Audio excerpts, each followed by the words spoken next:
right, man, we back. Goodfellas Sports TV. It's some news coming in about Gervonta Tank Davis viewership from Keith Idec. I think he's a writer over at Boxing Scene. Let's talk a little bit about it. Make sure you hit that subscribe button, bell icon button, share the video, and check out our boxing news playlist for more videos like this. Appreciate everybody. Hopefully everybody have a safe New Year's Eve and New Year's. Don't drink and drive. If you can't afford an Uber or Lyft, don't drink or just don't go out.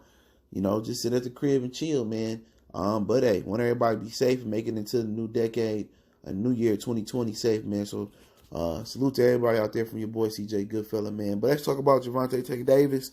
In his numbers, it was the highest viewed boxing match on Showtime, which ain't saying much. But the highest viewer fight was Wilder and Dominique Brazil, and I can't remember exactly what those numbers was. But the last few years, the only fight to do 1 million viewership on Showtime was Wilder, Stavern, and maybe Wilder and Ortiz. Other than that, a lot of fighters have failed to reach 1 million viewership on Showtime. Broner and Mikey did 905,000, so they was close. But Keith Idec, according to Nielsen Media Research, the Gervonta Davis Yurkois Gamboa fight averaged 577,000 viewers and peaked at 604,000 viewers on Showtime. It was Showtime's second highest viewership for a fight in 2019, behind only Wilder and Dominique Brazil in my Wilder voice. So, you know, at the end of the day, the capacity for for Gamboa and Tank was over 14,000. That's not telling you how many comp tickets, how many tickets given away, how many actually sold tickets, but I think it's safe to say that Tank is a draw. You know what I'm saying? I went to the Barclays Centers and witnessed that when he fought Jesus Clayars on the Broner and Vargas undercard, and he had a ton of fans on the lower bowl. So he do pull, but, you know, Showtime is hampering his viewership. And then also what's hampering his viewership is his level of opposition. All right? And that's just the God honest truth. You know, you can't become a star on Showtime. You know what I'm saying? Unless you already established before you get there. And I know people going to say, well, people pirate, people stream and all this. At the end of the day, if Wilder can eclipse 1 million on Showtime versus Brazil versus I think it's Stavern or Ortiz. If Gervonta's such a big star, why can't he do it? And 1 million ain't nothing. Back in the day, HBO Prime, the reason they got out of boxing because they was between 5 and 10 million for Boxing After Dark. You can't get that on Showtime. You can't get that on CBS. You can't get that on ESPN. You know what? Because they destroy boxing by not making the best fights.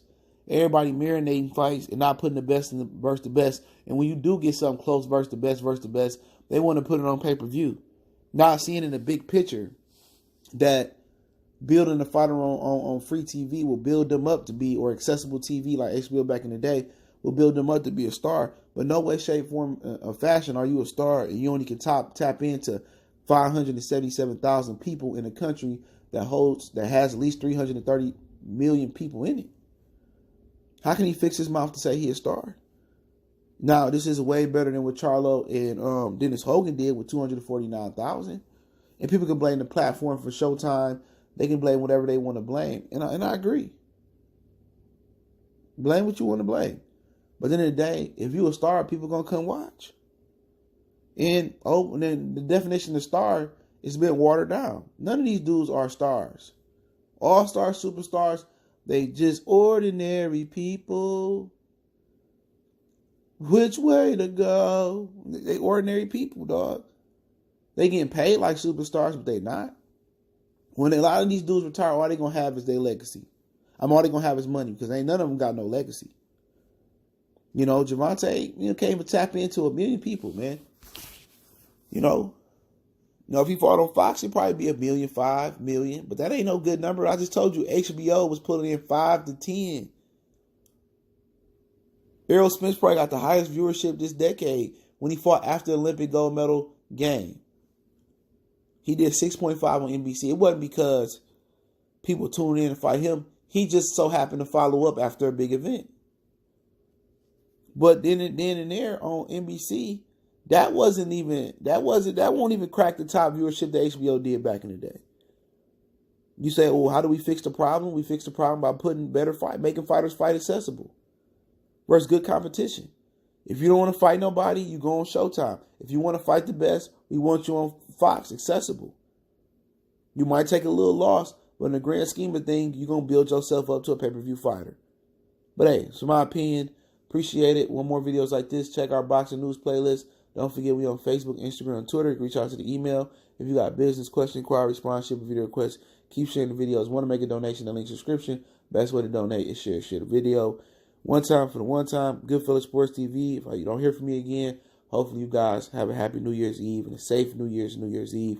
One time for the one time from your boy, CJ Goodfellas. Let me know what y'all think about Tank numbers in the comment section. We gone.